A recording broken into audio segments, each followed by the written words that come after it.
Hello. Today we're going to talk a little bit about gelefects, and Jill and I are continuing our little series on moulage and makeup.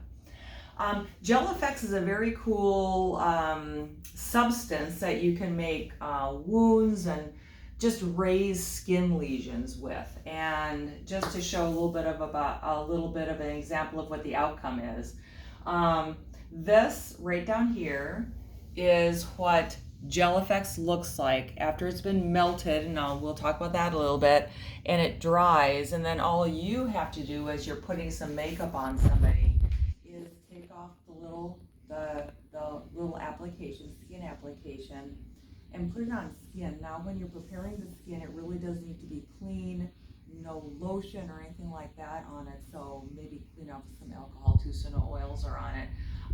Maybe you can put a little skin prep on, and then it'll stick really well. I know we've been doing some trial and error with maybe putting makeup on to make it look make the tissue look inflamed. It's best to have clean skin on, put the application on, and then put makeup over the application. So a little bit about gelefects. What you're going to need when you initially make that little welt thing, you're going to have some boiling hot water in a little hot pot that we have in the simulation control room, and this bottle of flesh colored skin.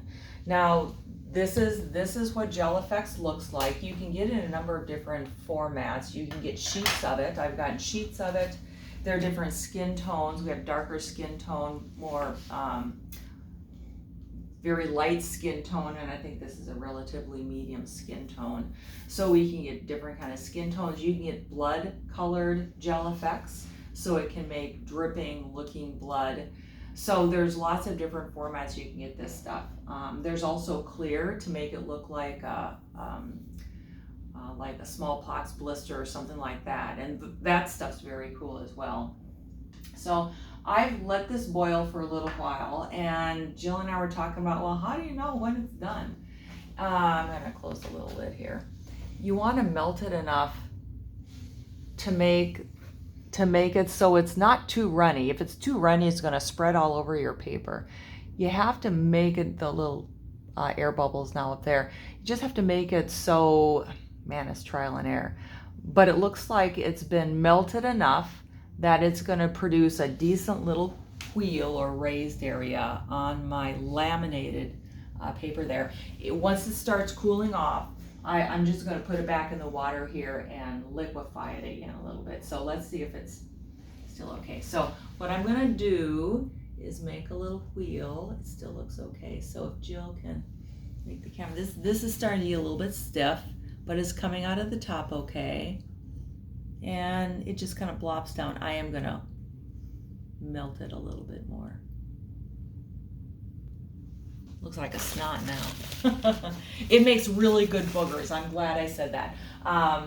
If you want to, I'm going to melt this and I'll put it to boiling again and liquefy. This looks like it's going to be a little bit too, well, looks like it's, what I'm wanting to do is make sure there's more of a slant to the blister that we're making, or to the raised area that we're making, so it doesn't look like there's just this blob sitting on top of the skin. So I'm just kind of moving it around. That looks like it might be okay. But it does have to melt a little bit. Now if you want to make some really cool boogers, here's a little thing right here. Let's just take this off. I think I took it off too soon. You have to wait till it dries a little bit and then just rub it around in your hands. This stuff is basically made of sugar, so when you wash your hands, it comes off really easily.